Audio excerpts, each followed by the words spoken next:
todos, sejam bem-vindos ao nosso canal no YouTube. Meu nome é Renata Barros, estou aqui com o nosso querido irmão Miguel Galdino. Obrigada, Miguel, mais uma vez, por aceitar o nosso convite.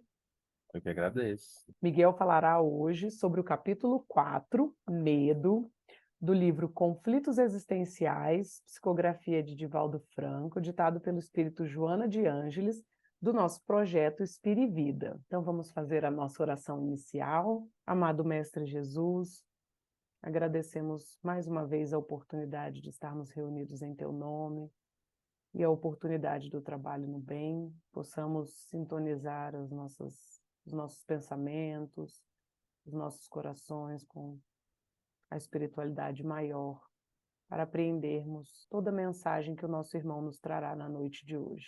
Graças a Deus, graças a Jesus, que assim seja. Miguel, a palavra é toda sua. Tá bom, obrigado, Renatinha, obrigado, pessoal. Estamos aqui muito felizes de poder conversar sobre essa obra tão maravilhosa que é o Conflitos Existenciais. E hoje nós vamos falar sobre o capítulo 4, né, que é o capítulo que fala sobre o medo. Então tá. Então, pessoal, aqui estamos nós novamente conversando sobre essa nossa obra querida que a Joana, através do Divaldo, nos traz, falando sobre conflitos existenciais, conflitos sobre potências nossas que muitas vezes nós não sabemos como lidar, e aqui ele vai dando dicas valiosas sobre ela, né? Cada capítulo trata sobre um desses conflitos, é praticamente um manual sobre a gente, para a gente conseguir viver, um manual de vida, manual prático, então ele é muito importante. E o medo, ele faz parte da realidade de todos nós, né? Então, o capítulo, ele é dividido em três partes. Primeiramente, ele vai falar sobre psicopatologia do medo, que é um termo que pode assustar, mas na verdade é simplesmente explicando como acontece, né? Como é que esse fenômeno psicológico nos acomete. Ela fala sobre as diferentes manifestações, as formas como esse medo ele é manifestado, e não adiantaria só a gente entender como funciona, é importante saber como trabalhar, né, como erradicar. Ela usa esse termo que é um pouco forte, mas na verdade é como trabalhar o medo patológico. Então, nós vamos começando aqui. O que eu queria começar propondo a vocês é para pensar qual é o maior medo de vocês, né? Assim, todos nós temos medos, mas nem sempre a gente pensa sobre o assunto, e a gente pensar sobre o assunto, pensar sobre nós mesmos é um convite, um exercício de autoconhecimento, de autodescobrimento. Se você nesse primeiro momento não consegue pensar em nada, de repente você conversa com um parente, com um cônjuge, com um filho, com amigos, e aí você pode ter uma pista. Porque é sempre importante quando a gente está estudando a obra de Joana, quando a gente está estudando, né, falando sobre questões psicológicas, nosso intuito é nos conhecermos. Então, nesse sentido, a gente tem que começar a exercitar esse hábito de olhar para a gente. Então, e para a gente entender melhor a ideia do medo, a gente precisa ver como ele se manifesta na gente. Então, pensaram? Bom, a primeira dica que a Joana dá é que ela usa essa palavra racionalização, que é tão cara para nós espíritas, né? Porque Kardec veio trazer aquela ideia de a gente buscar desenvolver uma fé raciocinada, né? Então, Joana vem trazer esse conceito espírita de muito tempo de uma forma aplicada, né? E que forma seria essa? Ela fala o quê? Que o medo ele deveria ser racionalizado a fim de inutilizar-se-lhe a procedência para constatar que tem origem maior na imaginação receosa e não em fator real de desequilíbrio. Então, o que que ele está dizendo? Que quando a gente racionaliza, pensamos no medo. O que é que me gera o medo? Geralmente, quando a gente se defronta com ele, se depara com ele, muitas vezes a gente percebe que ele é muito maior por conta de uma imaginação, por conta de uma suposição, por conta de uma ideia, por conta, enfim, de outros fatores do que de um real perigo, do que de um real desequilíbrio. Então, a primeira abordagem que ela faz, que ela sugere para a gente é essa: diante de uma situação de medo, quando nós estivermos sentindo medo, a primeira sugestão é racionalizar, chegar para ele, chamar ele para conversar, falar: vem cá, medo, o que que você está querendo me dizer, né? De onde é que você está vindo? O que que você quer? E quando a gente conversa, de alguma forma a gente está racionalizando, a gente está tentando tirar um pouco, né, a imaginação outros afetos, tentar chegar, né, no fundo, na raiz. E muitas vezes esse primeiro diálogo já é suficiente para ele diminuir, para ele perder a sua potência.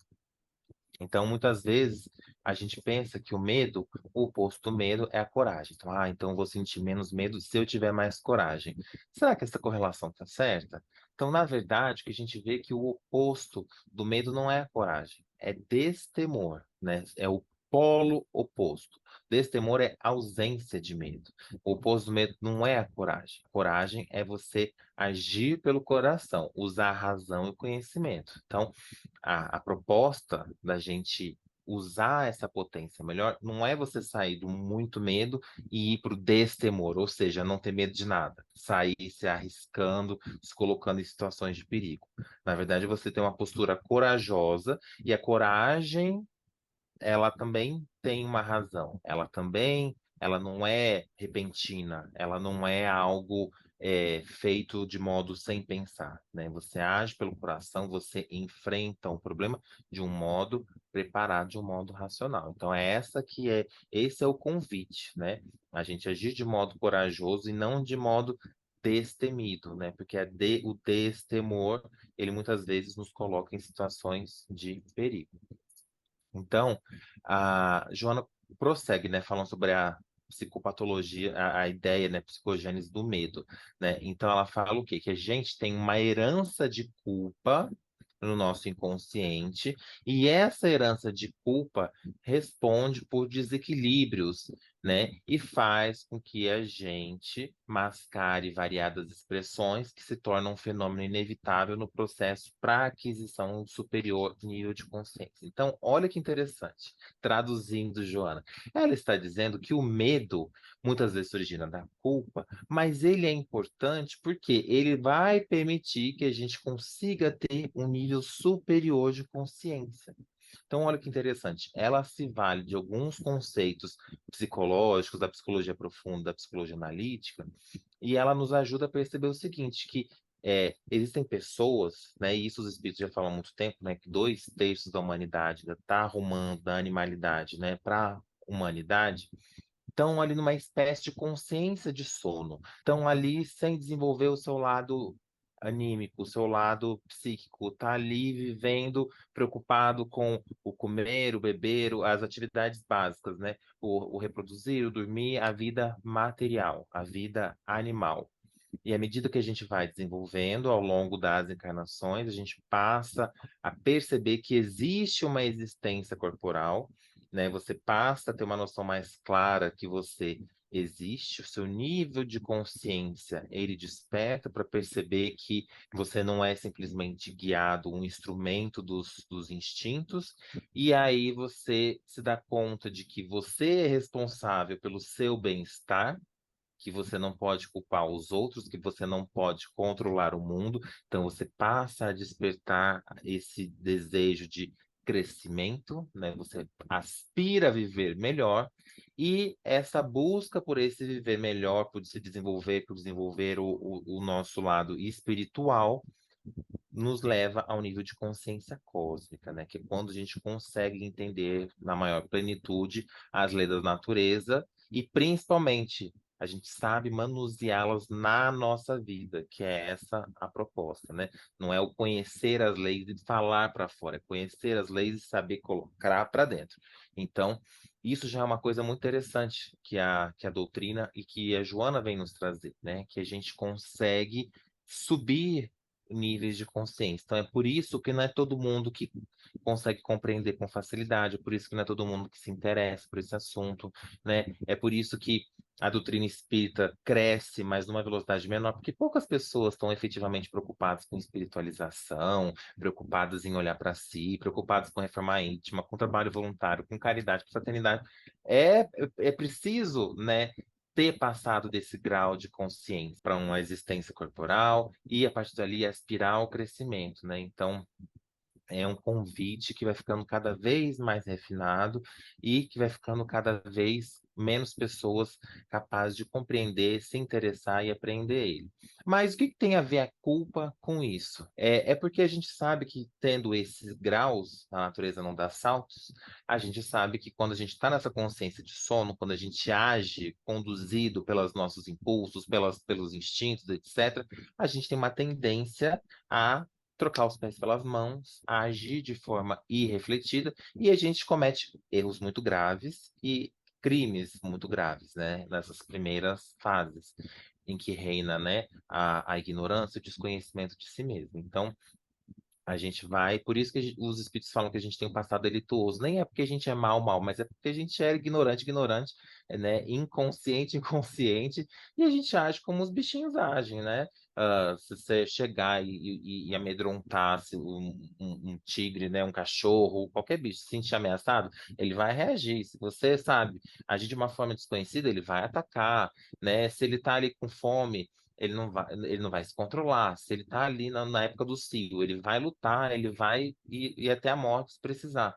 Então, a gente, quando está nessa fase de consciência de sono, a gente costuma fazer isso, né? A gente age, depois a gente pensa. Então, aí a gente vai acumulando um passado, né, de atitudes que hoje em dia certamente a gente acha absurdas. E só que à medida que a gente vai aumentando o nosso nível de consciência, esse passado delituoso é como se a gente fosse pressentindo, né, que ele existe ali, que ele está em algum lugar lá dentro. Então, é isso que ela chama de herança de culpa.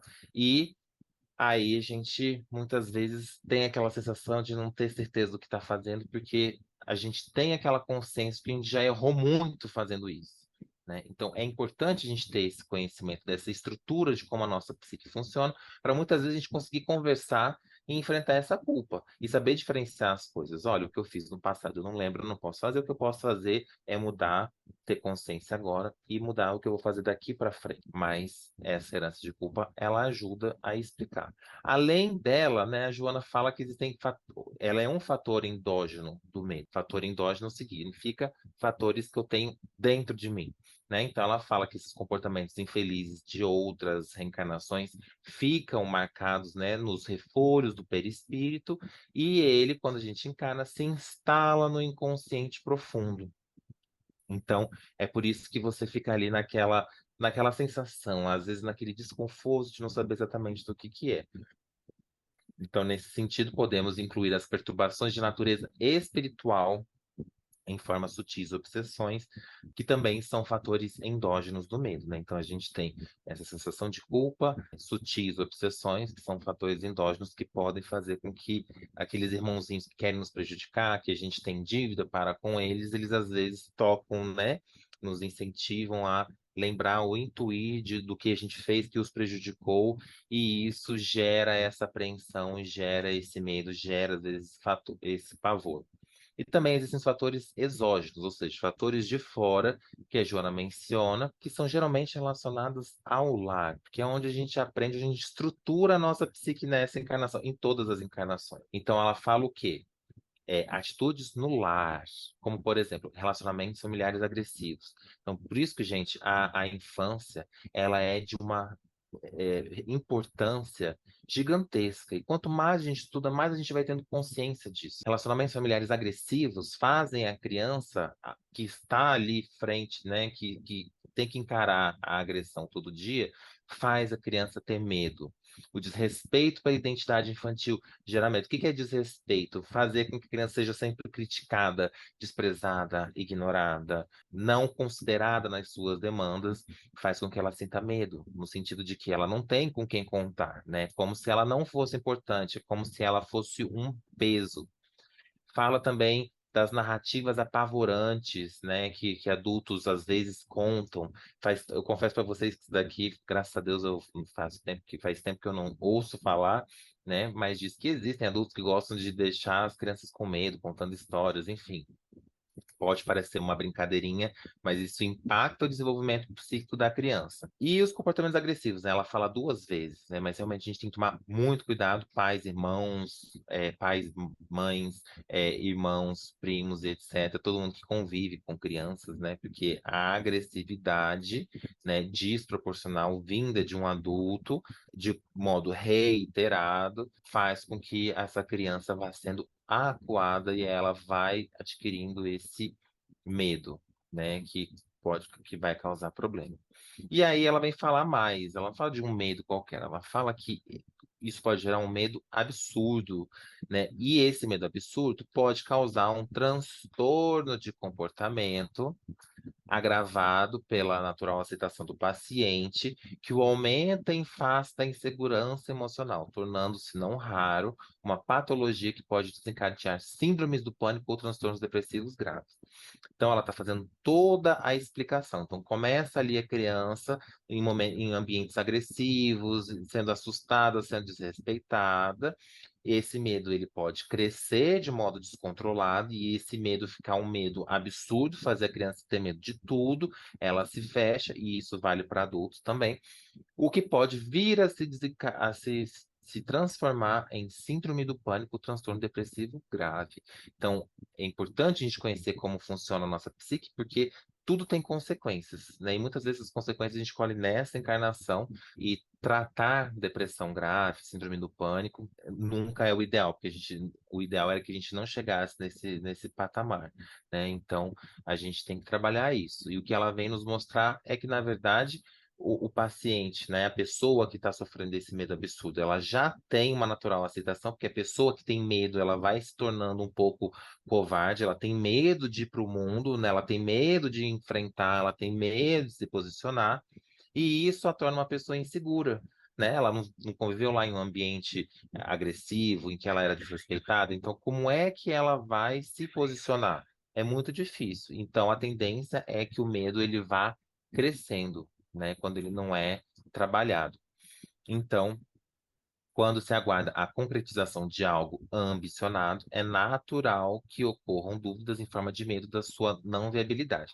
Então, o que que ela está falando? Que uma coisa é medo absurdo. Outra coisa é um medo natural, porque, gente, se a gente sente medo, não é porque Deus fez a gente defeituoso ou imperfeito, né? O medo, ele tem um objetivo, né? Ele não está aqui como uma forma de fazer a gente sofrer.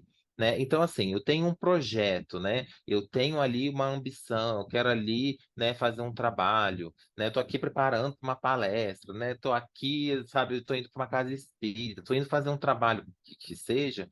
A gente fica um pouco com aquele medo, né? Ai, meu Deus, será que vai dar certo? Será que não vai dar? Vai ter ou não vai ter viabilidade, né? Então, esse tipo de preocupação, que às vezes se confunde até com um tipo de ansiedade, é relativamente natural, porque a gente precisa estar preparado, né? O mais preparado possível, né? O medo, ele tem essa origem, é a gente estar preparado para uma eventualidade. Então, ele tem um papel importante. O problema dele é quando ele se torna absurdo, né? Que vai ter aquelas consequências. Aí a Joana também fala que também surge um medo quando a gente se afeiçoa por outra pessoa. E a gente tem medo de não ser correspondido. Ela vai falar aqui do medo do amor, né? O medo dos relacionamentos, né? Então, porque a gente sabe que existe uma instabilidade, né, muitas vezes, né, nos relacionamentos, e aí a gente fica naquele medo. Então, tem algumas pessoas que ficam com os dois pés atrás, né? Esse medo muitas vezes é manifestado naquelas pessoas que dizem que não conseguem falar eu te amo, não conseguem falar do seu sentimento, né? Ou então daquelas pessoas assim, que gostam, mas não se engaja, com medo da rejeição. Então, o medo também surge até nas relações, nas relações afetivas, né? Então ela vem trazendo esse conhecimento. E aí ela fala que quando você extrapola, então, de novo, ela sempre vem falando assim que ele é necessário, mas quando ele extrapola, ela já falou, pode causar depressão grave, pode causar síndrome do pânico, porque aqui ela fala o quê? Que cria ansiedade, sudorese, arritmia cardíaca e pode criar um estado de pavor, né? O que pode gerar uma ameaça à nossa estabilidade emocional. Então, assim, a gente não pode perder o controle. A gente precisa, na verdade, e às vezes a gente não tem como ter o controle. O que a gente tem é como manter um contato. Então, muitas vezes a gente sente o medo e esse medo nos toma e a gente não faz. Ou a gente faz e tenta recalcar esse medo. Então, não é. O convite que ela faz aqui é para a gente estar sempre em contato, né? Se observando, conversando com com esse sentimento que nos toma, né? Para a gente evitar esse extrapolamento, para evitar que a gente perca a nossa estabilidade emocional. E aí ela vai falar aqui sobre os tipos de medo, né? Ela vai dar aqui mais alguns exemplos do que ela já tinha falado aqui no relacionamento, né, em relação aos projetos. Então, ela fala que o medo muito comum é o medo da morte. Então, isso é uma coisa que é um pouco o nosso calcanhar de Aquiles, porque muitas vezes o espírita acha que, por ser espírita, não pode ter medo da morte, sendo que, na verdade, é uma tendência natural. Todos nós sentimos esse desconforto, né? Eu acho que Chico Xavier não deveria falar assim, ai, que delícia, vou morrer, ou então, tipo, ai, que legal, a pessoa morreu, né, gente? A gente entender o processo nos permite nos resignar, nos permite nos preparar, nos permite refletir, mas não quer dizer que essa ideia seja, ai, de repente, ai, que delícia, né? Vou morrer. Inclusive, um pensamento nesse sentido pode até ser patológico, né? Um tipo de, talvez, tendência até suicida, né, por trás. Então, o medo da morte, ele é real, mas é aquela questão. O extrapolamento dele, esse pavor pode ser problemático. A gente tem também na nossa sociedade atual medo da perda de emprego, né? Que é uma outra besteira, né? Vamos falar assim, gente, porque trabalho e emprego, gente, é uma coisa material, é uma experiência, né, que a gente está tendo nessa encarnação. Então, você perdeu um, você arruma outro, você empreende, sabe? Você descansa um período, né? Mas tem gente que realmente é tomado por um favor, é como se a vida fosse acabar se fosse demitido. É um medo que a gente também precisa conversar, dialogar. Perda de objetos valiosos de grande estima, né? Então, esta aqui também é uma perda que algumas pessoas têm, né, de não poder perder jamais tal coisa que foi, que é de família, né, que é uma herança que recebeu da bisavó, que dali era muito importante para mim. A gente, inclusive, na literatura espírita vê relatos de espíritos que às vezes ficam presos a determinados, né, bens, objetos, casas, regiões, que não conseguem se livrar, né, é como se eles não existissem longe daquilo. Medo da perda de afeições, compensadores estão aqui não é só no relacionamento, né? Às vezes a gente tem um núcleo de amigos, um núcleo profissional em que a gente é bem quisto, e a gente tem medo, né, que essas pessoas não gostem mais da gente, né? É uma coisa assim, meio doida, muitas vezes inconsciente, mas acontece muito.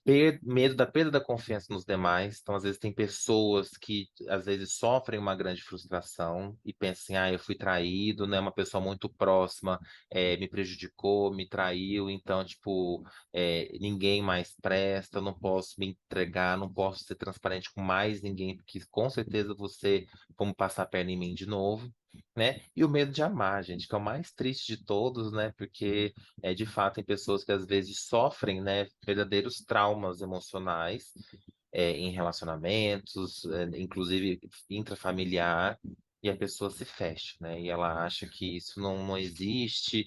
Isso às vezes acontece com jovens, né, que já estão numa nova geração, que já chegam vendo famílias recolocadas e não acreditam em monogamia, não acreditam em fidelidade, não acreditam em amor, acham que é coisa sabe, que é um ideal platônico e acabam muitas vezes se privando, né, de amar com medo das consequências que isso pode trazer, com medo de se sentir vulnerável e de depois sofrer, né, o que é muito triste. Resumindo, medo de perder, né? Então, nós espíritas reencarnacionistas temos muito que trabalhar esse medo, porque é aqui que a nossa coerência ela é testada. Se a gente sabe que tudo aqui serve para o nosso crescimento, serve como experiência, ou é prova ou expiação, que medo de perder é esse? Se a gente sabe que não é nada nosso, que isso daqui é um benefício, sabe? Uma caridade que a espiritualidade está fazendo com a gente. A gente tem que pensar nesse medo. Mas a gente tem muitos medos, né? Tem medo de adoecer e de sofrer. Gente, Espíritas têm que pensar muito nisso. Como é que a gente tem medo de adoecer se a gente sabe que a doutrina ela é psicossomática, se a gente sabe que as nossas doenças são reflexos do nosso estado emocional? Como é que a gente tem medo de sofrimento se a gente sabe que nós estamos no planeta de provas e expiações? Então, de novo, é um convite à coerência. Nós que estamos desenvolvendo, né, o nosso nível de consciência, a gente respeita aqueles que ainda não estão, cada um no seu momento. Mas nós que somos chamados a essas temáticas, temos que nos chamar, sabe, conversar com a nossa coerência interna.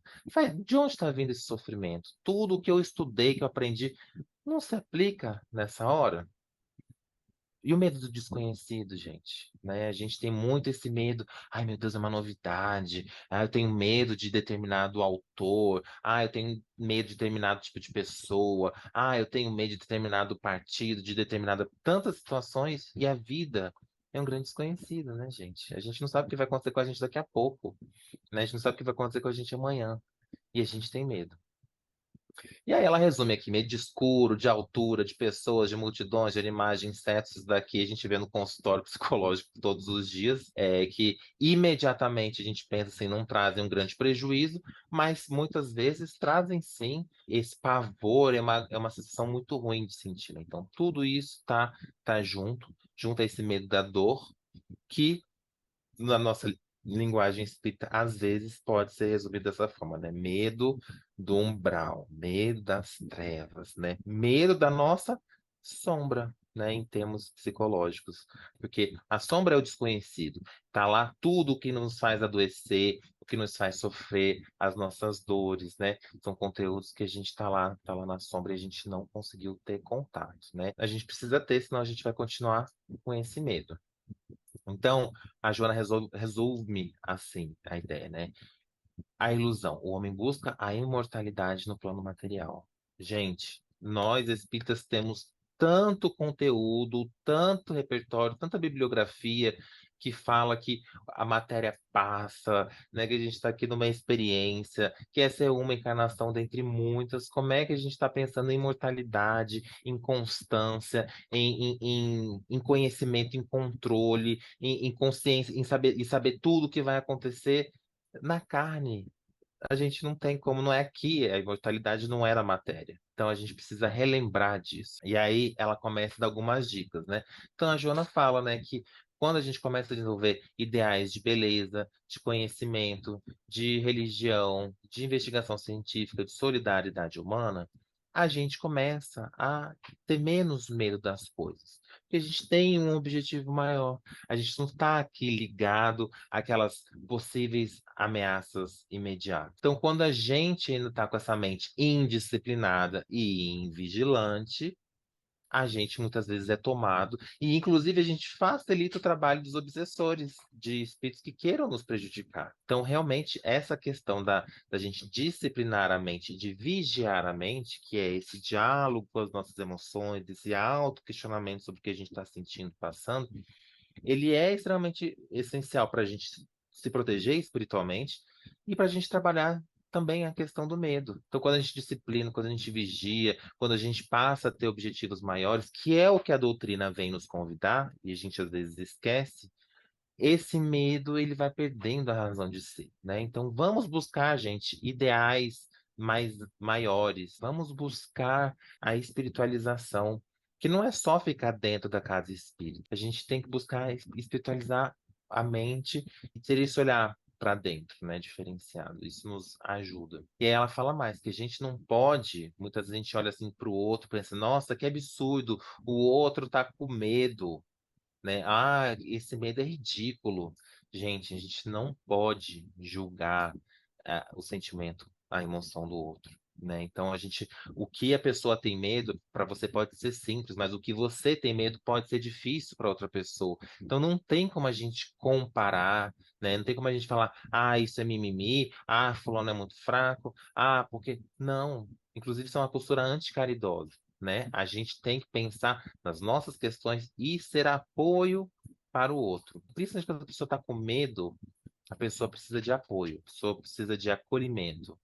E é engraçado aqui esse parágrafo ele é muito interessante, porque ela fala assim, que pessoas frágeis, pessoas frágeis e amorosas conseguem superar situações desastrosas com uma coragem e fé surpreendentes, enquanto outras, consideradas fortes e resistentes, baqueiam diante de insucessos de pequena monta. Então, esse parágrafo ele é muito interessante também, dá pra gente ficar muito tempo nele, mas assim, às vezes, isso aqui que ela coloca pessoas frágeis e amorosas é como as pessoas de fora veem. Mas quem que é frágil e quem que é forte, né? Porque a gente acha que a pessoa é frágil, mas ela aguenta com coragem e fé, que surpreende muita coisa. E outras pessoas que a gente pensa, nossa, fulano é forte, uma rocha, às vezes tem uma frustração e desmoronam. Então, ela chama a gente para fazer essa reflexão, né? Quem que a gente considera frágil, quem que a gente considera forte, quem que a gente considera amoroso, quem a gente considera resistente. E a gente vê que não é aparência externa, né? É espiritual. Não adianta você ser a pessoa que a sociedade espera, mega bem-sucedida e rica e bem relacionada e poderosa e com corpo e etc. Se quando tem um pequeno insucesso, a pessoa desmorona, né? Então, assim, isso nos faz refletir sobre onde estão os nossos valores. E, finalmente, a erradicação do medo. Ou seja, como a gente combate esse medo? Qualquer medo? Não. Estou falando do medo, pavor, do medo exacerbado. Primeira dica que ela dá: melhor, olha que profundo, melhor que se haja vivido uma experiência cujos resultados não foram os mais agradáveis, do que permanecesse na incerteza de como seria tal realização. Gente, isso aqui é para você colar na porta, assim, tatuar, colar na porta na parede do quarto quando você acordar. O que ela tá falando aqui é tipo assim, se joga, sabe? Vai pra vida. Porque a pessoa que tem medo, ela tem às vezes tantas ideias, tantos potenciais, tantas possibilidades, e esse medo, ele como se fosse uma amarra, né? Ele fecha sua boca, ele amarra seus braços, amarra suas pernas. E ela falou que, olha, vai, não fica com medo, não fica se detendo. É melhor que você tente e não seja tão bem-sucedido como você imaginou, do que você ficar na incerteza. Então ela fala que, de fato, quem vive na incerteza é daquelas pessoas que quando chegar na velhice, estiver lá no seu leito, nos seus últimos dias, quando olhar para trás, pensar assim, nossa, que arrependimento, devia ter feito tal coisa. Que dizem, né, que o maior arrependimento das pessoas que já estão próximas do desencarne é esse, não é do que elas fizeram, é do que elas não fizeram, né? E a que Joana tá falando de uma forma bonita, mas tá falando isso. A gente tá na vida para ter experiências, a gente tá na vida para viver, a gente não tá aqui para ficar com medo e se escondendo, gente. A gente pode se esconder às vezes no plano espiritual, a gente pode ficar fugindo da encarnação no plano espiritual. Mergulhou na matéria, você só volta quando desencarnar. Então, enquanto você está aqui, é para viver. Vamos sair da incerteza. Então, essa é uma postura combativa, ela que nos chama a combater a incerteza, sabe? Tipo assim, se joga, vence o medo. Está com medo? Vai com medo mesmo assim, mas vai. Não se prenda, não fique para trás, não desperdice o tempo em encarnação. O que mais que ela fala? De novo, ela volta na coragem. Então, ela fala que é importante também, além de você se jogar, porque para você se jogar, você precisa ter o quê? Coragem. Não é o destemor, é coragem. Ou seja, para você olhar para o seu medo, conversar com ele. E ela chama isso de recurso terapêutico. Por quê? Porque muita gente não faz isso. As pessoas têm medo do medo, entendeu? A pessoa tem medo de descobrir, de conversar com ele, de saber o que ele quer. Então, gente, você precisa ter coragem, inclusive, para olhar para ele, né? Então, ela fala, não deixa para lá. Sabe? Não é uma coisinha qualquer. Ai, não é nascer assim, vou viver assim, vou morrer assim. Gente, nós somos espíritas, a gente não pode usar esse lema da Gabriela, sabe? Não, eu nasci assim, vou estar melhor assim e quero morrer melhor ainda, sabe? Para vir na próxima melhor ainda. Então a gente não pode ser conivente com as nossas limitações. Então, coragem é a segunda sugestão dela, né? Porque a gente tem que enfrentar as nuances e manifestações. Porque se a gente não enfrentar, esse medo só vai fazer o quê? Crescer. Né? E isso que as pessoas que têm esse medo absurdo tem mais dificuldade, que é conseguir ganhar força para enfrentar esses conteúdos, né? Então, assim, a gente precisa, e é nesse momento que o apoio de amigos, de pessoas, de terapia, É muito importante, que te ajuda a fortalecer para você juntar energia psíquica o suficiente para conseguir enfrentar, falar assim, chega, não aguento mais ser vítima, não aguento mais estar aqui nessa incerteza, eu vou para a vida. O que que eu preciso fazer para superar essa dificuldade? Aí, essa coragem, ela vai fazer o quê? Ela vai gerar uma atitude de confiança. Né? Então, no momento que você dá o primeiro passo, que você faz, você chega para o seu medo e fala, o que que você quer? Quando você vê que é possível, que você não vai morrer quando você conversar com conteúdo que é seu, isso vai te gerar uma atitude de confiança e isso vai te ajudar na liberação, na conquista de espaço mental. Então, esse medo diminui. O que ela está falando é isso. Quando você conversa, ele diminui, ele vai diminuindo, ele vai diminuindo. E essa diminuição vai deixando espaço para outras emoções, para outras ideias, para outras aspirações. Então, o medo, ele precisa como se você tivesse uma agulhinha, fosse um balão, tem que furar, entendeu? Tem que deixar esse conteúdo sair e para você poder ocupar sua psique, sua alma com outras aspirações. E, de novo, ela relembra que claramente não tem como você eliminar total e absolutamente o medo, porque a gente está encarnado, a gente não sabe o que vai acontecer amanhã. Agora, a gente precisa ter esse diálogo com ele, ele precisa ser um parceiro, a gente tem que ter coragem para conversar e enfrentar ele e confiança nessa relação, para que ele, quando apareça de uma forma que seja útil, que a gente consiga administrar, que a gente consiga utilizá-lo para se preparar, sem que ele nos tome, sem que a gente perca o controle. Então é isso, gente. Ela vai dando várias sugestões, então a gente tem que enfrentar esse enfrentamento ao medo, ele nos gera confiança, cientes e conscientes de que a gente não tem como eliminar, o que a gente consegue fazer é se relacionar melhor com ele. E ela vem trazer, por fim, a bala de prata, o remédio mais eficaz contra esse medo exagerado. Ela fala expressamente: a grande terapia para todos os tipos de medo é a do amor. O amor a si mesmo, ao seu próximo e a Deus. Então, o que cargas d'água, medo, tem a ver com amor, tem a ver com o que Jesus falou lá atrás. Então, primeiro, em termos psicológicos, quando fala de amor a si mesmo, está falando de quê? Autoconhecimento, né? Que é o que a gente está conversando ao longo dessa meia horinha aqui. O convite de reforma íntima é um convite para autoconhecimento. Não tem como reformar o que eu não sei que precisa de reforma, certo? Então, amar a si mesmo é se conhecer para poder conhecer as nossas próprias limitações, dificuldades, para a gente saber o que que a gente precisa trabalhar. O amor ao próximo é o quê? É um instrumento para isso. Então, muitas vezes a gente se prende, como a gente tem esse convite muito forte à caridade, a gente foca muito na prestação do serviço para o outro. Então, a gente muitas vezes foca muito no trabalho, no voluntariado, na sopa, no enxoval, que é excepcional, é muito importante, mas a gente fica só nele. E, na verdade, o trabalho ao próximo, ele é um instrumento para esse autoconhecimento, que é na relação com o assistido, é na relação com o colega da casa, é na relação com o trabalho, é na relação com os amigos que vão ter que saber que você vai ter que sair mais cedo e etc, né? É a vida social ao redor é um instrumento, são instrumentos. Então, é a gente nessas atividades que vai nos gerar o autoconhecimento.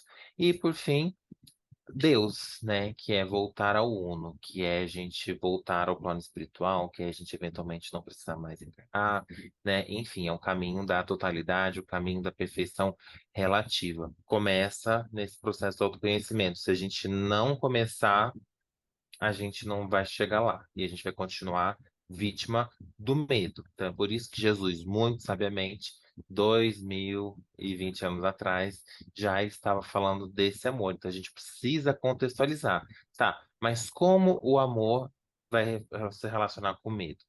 Então, ela fala que quando a gente ama a gente, o ser enriquece de coragem, embora não possa evitar os enfrentamentos em face dos impulsos edificantes que do amor emanam. Então ela fala que quando a gente ama, quando a gente se importa, quando a gente quer, essa sensação de amor nos faz juntar energia, mobiliza a nossa energia psíquica, que permite fazer com que a gente siga em frente e enfrente o medo. Então, por exemplo, é a questão da mãe, né? O instinto materno é um bom exemplo disso, né? Então, às vezes, a mãe não sabe lutar, a mãe não sabe fazer nada, mas se o filho estiver ali numa situação de risco, muitas vezes ela coloca a vida dela em risco e às vezes ela morre pelo filho. O que que é isso, né? É um amor que é tão intuitivo e é tão forte, tão pleno, que você tem uma coragem, né, de dar a vida pelo objeto do seu amor. Então, quem ama tem coragem, quem ama não consegue sofrer desse medo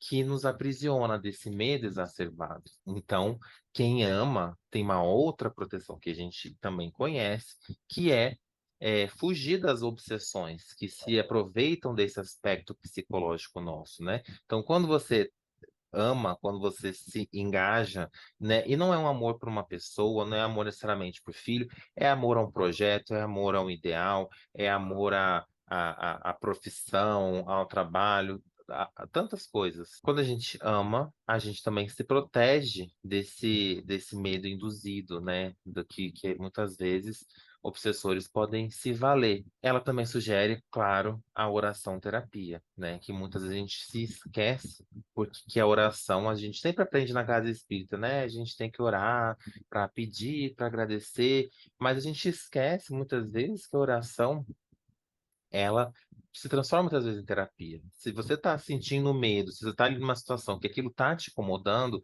você pedir uma oração, você fazer uma oração pedindo esclarecimento, pedindo uma orientação, não de uma forma genérica, como muitas vezes a gente faz, mas fazer uma oração focada. E a gente às vezes esquece disso. A gente às vezes está tão no automático fazendo orações que são importantes à espiritualidade no geral, mas a gente esquece que a oração ela pode também ser utilizada de um modo específico. Espíritos amigos, sabe? Um espírito protetor, Mestre Jesus, quem que seja o mentor da casa, me ajuda a entender esse medo, me ajuda a reunir forças para enfrentar, me ajuda a desenvolver coragem, me dê clareza, né, sobre o que está gerando esse medo. Então, a oração, que naquele momento se mostra como uma verdadeira meditação, ela facilita você se conectar com o plano espiritual e permite você estar mais acessível às inspirações, né, às sugestões. Então, a oração, ela pode, e não só pode, como deve ser utilizada nesses momentos de sofrimento causados pelo medo. E aí ela fala ainda que a gente tem que evitar uma postura intransigente, de não se desculpar pelos feitos infelizes, pelas ações transtornadas. Olha que interessante. Por que que isso está relacionado com o amor? Porque a gente tem, às vezes, um orgulho que vem muitas vezes da criação, e a gente tem dificuldade de falar desculpa, me perdoe, muito obrigado. A gente às vezes ensina para a criança, mas a gente tem dificuldade de fazer isso, né? A gente às vezes adota uma postura intransigente. O que que tem por trás dessa postura intransigente? Falta de amor, né? Então a pessoa que é intransigente, ela tem medo, medo de demonstrar fragilidade. Às vezes o orgulho dela faz com que ela pense que se ela pedir desculpa, que se ela agradecer, ela vai estar ali numa posição de fragilidade, que ela vai perder a admiração, que ela vai perder o poder, que ela vai perder a respeitabilidade. Então, olha que interessante, né? A- Combater a nossa intransigência é do nosso interesse, porque existe um medo por trás. Então, em momentos de intransigência que a gente tem dificuldade de lidar com o contraditório, com uma opinião diferente, com uma divergência, muitas vezes com uma situação que a gente acha que foi uma postura mais agressiva, combativa, que a gente se sentiu mal. São momentos que a gente tem que avaliar se a gente não está sendo intransigente, né? E praticar, né? Na nossa cultura não é todo mundo que tem facilidade de fazer isso, e isso também é uma prova de amor. Conseguir ter essa flexibilidade que é muito importante no desenvolvimento psicológico. Então, resumindo essa proposta, né, terapêutica de erradicação do medo, amar. Então, amor a si, amor ao próximo, amor a Deus, amor às próprias potências, amor à encarnação. Quando a gente se sente, quando a gente ama, a gente tem essa força, a gente mobiliza nossas energias e a gente consegue vencer esse medo que nos limita. E é mais ou menos isso, de forma resumida, que a gente tem para compartilhar em relação a esse capítulo. Muito obrigada, Miguel. A solução, né, para todos os nossos sentimentos é o amor. Ontem eu escutei no trabalho mediúnico uma frase que é digna, né, de muita reflexão, que é novos métodos, novas formas, mas sempre a essência do amor.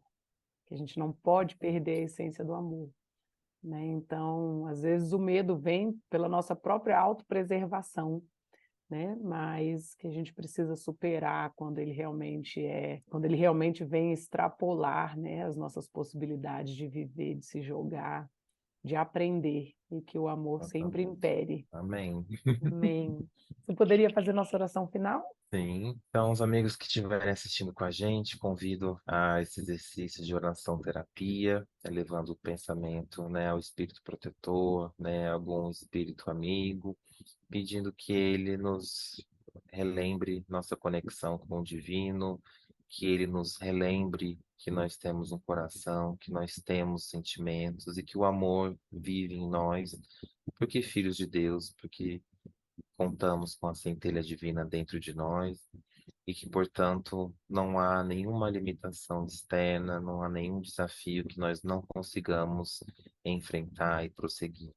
Então, nós pedimos à espiritualidade amiga que nos enche o coração de coragem, que nos encha o coração de esperança, que nos enche o coração de amor, para que a gente consiga lidar melhor com os nossos sentimentos, para que a gente consiga aproveitar melhor as experiências que a vida todo dia nos apresenta em prol do nosso autoconhecimento, da nossa felicidade. E assim, agradecidos por esse momento, nós encerramos o estudo deste dia. Que assim seja. Mais uma vez, Miguel, obrigada pela sua contribuição, por aceitar o nosso convite. Muito agradecido também, gente. Até logo. E obrigada a todos pela companhia na noite de hoje e até a próxima.